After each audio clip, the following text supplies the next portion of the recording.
This is Will Stewart from OnlineChessLessons.net, and today I'm going to present a game from the 2011 Candidates Tournament.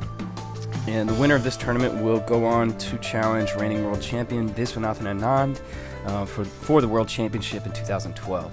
And so this is from the quarterfinals, and this is a tie-break game played between Levon Aronian of Armenia versus Alexander Grischuk of Russia. And so they drew their 4 slow time control games, and now this game is 25 minutes, 10-second increment. So Aronian opens with knight f3 and c4. So it's got to be said, you know, they played 4 games and they drew every game. So they're playing very cautiously.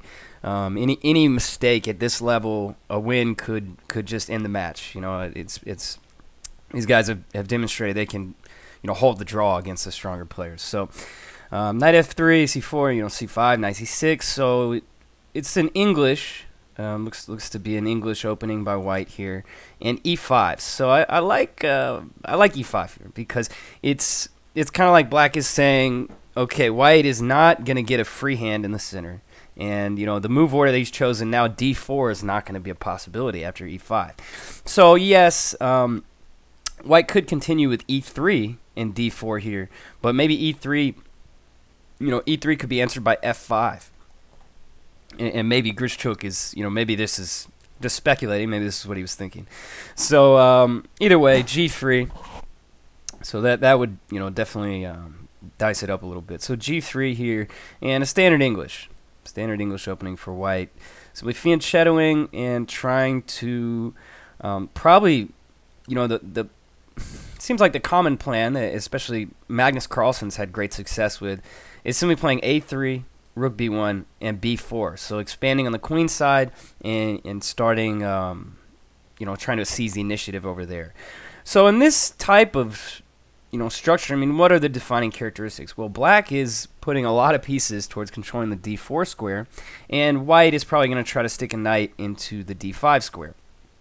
Well, d5 is going to be critically weak for black all game. There's no way he's, you know, it's going to be very tough for him to control that square. But on the flip side, he's exerting a lot of pressure on d4, but white can buck that pressure with e3. So a nice regrouping maneuver, you could say, by white to play knight f1, knight f3 to e1 to c2, and back to e3 to reinforce his control of the d5 square. So what's going on? Well, white just spent a good couple moves rerouting that knight, and black is simply developing fluidly. You know, he's developed all of his pieces, and now where's he going to go? Well, as black here, I would just want to play the immediate f5, but Grischuk, he plays queen d7, probably a smarter move. You know, finish developing all your stuff and coordinating, and then start the attack. So knight d5 here, and bishop h3. So he's trying to trade off one of white's best pieces, that bishop on g2. So definitely a logical idea. So now finally rook b1. And bishop takes, so okay, trading the bishops, that seems to favor black here. And so rook c8, I guess the idea was, I didn't quite get rook c8 so much. I mean, maybe to prevent some kind of penetration on the c7 square with a knight, possibly if white plays a3 and b4 to open the position, then black is going to take, and this rook on c8 is going to have a little more scope on the c file.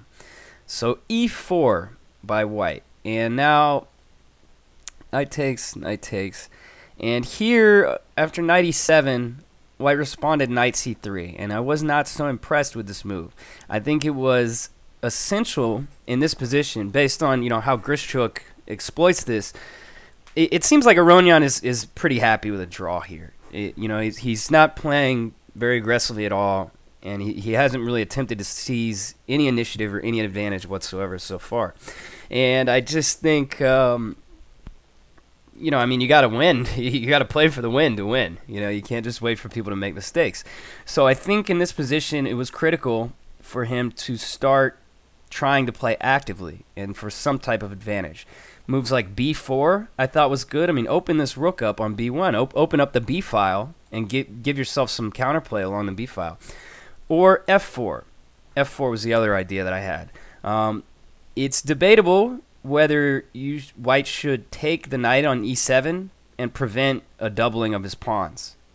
It's debatable. So knight c3, I'm not impressed. And now after knight c6, bishop e3, f5. And you got to think black's just got the advantage here, because if white now tries to, defend his space and defend his center with f4, which is typical, kind of blow for blow in these types of positions, kind of similar to the closest Sicilian, I guess you could say. I don't know. So, if white had tried this, possibly we could have seen f takes e4. And now if knight takes, it just seems like black is going to play d5 soon. And I don't know. I'm not so happy with white's position after that. And so if d takes, well, now black is just going to win a pawn and most likely the game, it seems, with maybe, I don't know. I mean, bishop takes f4. This e4 pawn is going to drop later. And if pawn takes, either way, the same thing. Black gives up that bishop, and white is just going to lose probably 2 pawns. It's almost inevitable. So that's why I think Aronian should have played more actively earlier, because now it's very tough for him to play f4. And if he can't play f4, black is going to play f4 and sees a lot of space and a lot of initiative on the king's side. Aronian answers with f3 and f4. No surprise there. So bishop g1, he wants to keep an eye on the d4 square. Definitely, g1. This diagonal is definitely better for white than, if the bishop goes back to d2. h5, very nice move by black. The reason is pretty obvious.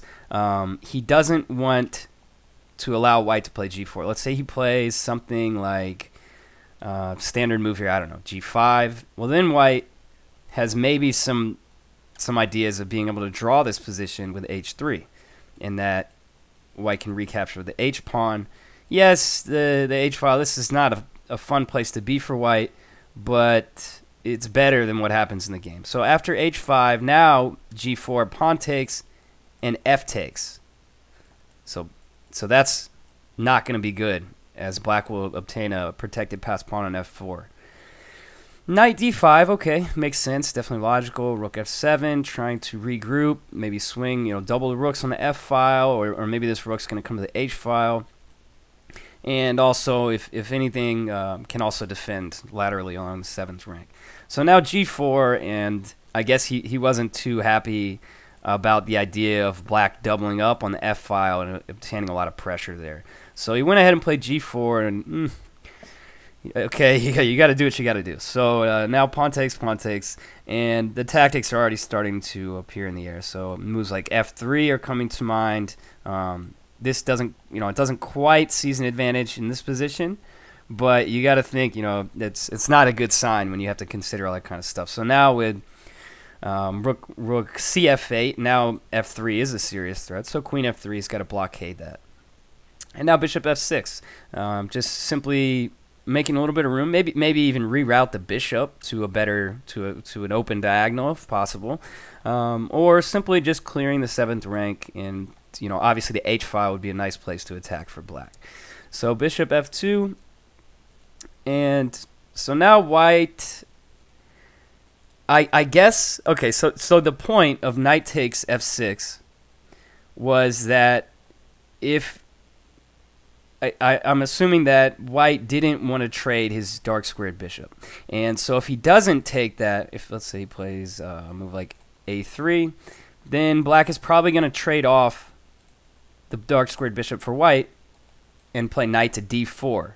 And then he's really going to force through with f3. So also of mention, if white tries to hold on to the dark squared bishop, well, now black has a very active bishop, and he's probably going to sack it on g3 sometime soon after, doubling or even tripling on the h file. And white's counterplay on the queen side is just very slow. So that's why white decided to give up his great knight on d5 for the dark squared bishop. He didn't want to trade off, allow black to trade off his dark squared bishop. So here, white is just strategically lost because black has a protected passed pawn on f4. He's got more space in the center, and it's very tough for white to generate any counterplay. And so h3, and I think white's just got to play a3 and b4. He needs to generate some kind of activity. Otherwise, black is just going to triple the pieces on the h file, for example, or open a front on the queen side to distract white and deflect his pieces and then attack on the king side. So that's kind of the general strategic considerations here. So now b5, so black is already opening up the position with a free hand. And now rook f8, he wants to get the rook back to swing it over, and then a4 to completely open up the position. The only thing he's got to really think about is maybe white can try to break it open with h4, but that's going to be a very slow attack. So white is just kind of sitting around waiting for black to come in. Aronian had about a minute and a half here. Grischuk had about 3 minutes. So that time is no fun to defend when you're low on time. And so white is just trying to bide time and not create any new weaknesses. And now rook takes b3. He didn't want to, if a takes, black is going to just pile up. He's going to play all of his heavy pieces on the a file. And then the knight's going to come to d4 and put some more pressure. So that's, rook takes b3. Maybe he was hoping he could open it up with a3 himself. But, maybe also hoping he can just hold this pawn on a2 somehow. But it seems like it's impossible. So now Aronian had about 30 seconds. Grischuk had about 10 seconds. But they are playing with a 10-second increment. And so Grischuk... Aronian here he opens the position with h4 as black has taken his heavy pieces over to the a file. Maybe his king side will be a little bit weaker. So rook c3 and planning a decisive invasion with the rook along the first rank. So queen, white tries to stop it. In turn, black reinforces with his queen. And so now there's more or less force. I mean, they're about to lose on time, both of them, in this position. And after knight takes g5, I mean, black has all of his pawns are connected. So he's got one pawn mass, whereas white has 3 pawn islands. So that's not a good sign, first of all. The protected passed pawn on f4 is also attacking white's king. And now this knight on g5 has found a great square, whereas the bishop on g1 is miserable. So queen takes d3. And pretty tough to, I guess, well, I don't know. I mean, there's no way for white to defend the pawn. I mean, queen e2 is just, f3 is going to happen. So queen takes, and the game's over. So in this position, Aronian resigned because after knight takes, after the queen trade, there's actually no way for white to prevent f3. So it's not even a winning pawn in game, not even that he's going to win on c4, king h2, simply f3, and black is going to win a piece. There's no way to hold on. I mean, moves like rook g3, just simply f2, and it's lights out. So, great game by Grischuk, taking the lead in their tiebreak, 1-0. And Aronian just couldn't get it going, just not active enough play, a little too cautious. So this is Will Stewart from OnlineChessLessons.net, and thanks for tuning in.